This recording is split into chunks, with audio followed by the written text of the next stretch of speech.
Hi നമസ്തേ, സാന്തോഷനാണേ. ഞാനിന്ന് ബെയ്ജിങ്ങിലാണ്, ചൈനയിൽ. അപ്പോൾ ചൈനയിൽ ഇങ്ങനെ പുറത്തേക്ക് വന്നപ്പോഴത്തേ കണ്ടോ ഒരുപാട് സൈക്കിൾസ് ഇങ്ങനെ കൂട്ടിയിട്ടുണ്ടേ. സൈക്കിൾസ് കൂട്ടിയിട്ടേക്കുന്നതിന് അറിയോ, ഇതിൻ്റെ എല്ലാം 3 കളർ ഓപ്ഷൻസ് സൈക്കിൾസിനുള്ളൂ: മഞ്ഞ, പച്ച, നീല. ഇതേപോലെ തന്നെ 3 കളറ് ബൈക്സ് നമുക്ക് ഇവിടെ കാണാൻ പറ്റും കേട്ടോ. 3 കളർ ബൈക്സ്, അതും പച്ച, നീല, മഞ്ഞ, സെയിം കളറുകളാണ്. ഇതിൻ്റെ സംഭവം എന്ന് വെച്ചാൽ ഇവിടെയുള്ള ആളുകൾ സൈക്കിൾ കാശ് കൊടുത്ത് മേടിക്കേണ്ട ആവശ്യമില്ല. പകരം ഈ സൈക്കിൾസ് എല്ലാം ഹയർ ചെയ്യാവുന്നതാണ്. ഹയർ ചെയ്യാന്ന് വെച്ചാൽ ഇവർ ഏറ്റവും കൂടുതൽ പൈസ മുടക്കിയിരിക്കുന്നത് ഇതിൻ്റെ സെക്യൂരിറ്റിക്ക് വേണ്ടിയിട്ടാണ്. ഇതുണ്ടോ, ഈ സൈക്കിളിലേക്ക് നോക്കുവാണെങ്കിൽ അറിയാം, QR കോഡ് ഇവിടെ ഇത് ഈ ആപ്പ് ഡൗൺലോഡ് ചെയ്യുക, QR കോഡ് സ്കാൻ ചെയ്യുക.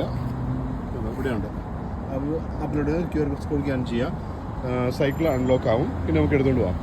ഒരു മാസം ഇവർക്ക് ഏകദേശം കോസ്റ്റ് വരുന്നത് 30 യുവാനാണ്. അതായത് ഏകദേശം ഒരു 350 രൂപ, ഏകദേശം ഒരു 350 രൂപ, 360 രൂപയോളമാണ് ഏകദേശം ഒരു മാസം അവർക്ക് കോസ്റ്റ് വരുന്നത്.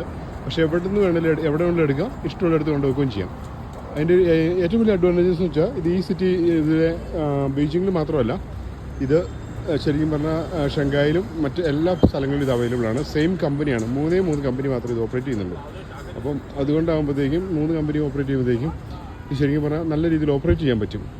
നോട്ട്ലി സൈക്കിൾസും ബൈക്കും മാത്രമല്ല, ഇവർക്ക് മറ്റേ നമ്മുടെ പവർ ബാങ്ക് ഉണ്ടല്ലോ, മൊബൈൽ റീചാർജ് ചെയ്യുന്ന പവർ ബാങ്ക് അടക്കം എല്ലാ restaurant, supermarket, barber shop, meat stall, ഇവിടെ എല്ലാ പവർ ബാങ്ക്സും അവൈലബിൾ ആണ്. ഇതുപോലെ മൊബൈലിൽ ചാർജ് തീർന്നു പോയാൽ ഇഷ്ടമുള്ളിടത്ത് പവർ ബാങ്ക് എടുക്കാം, അടുത്ത സ്ഥലത്ത് കൊണ്ട് അവർക്ക് തിരിച്ചു വെക്കാം.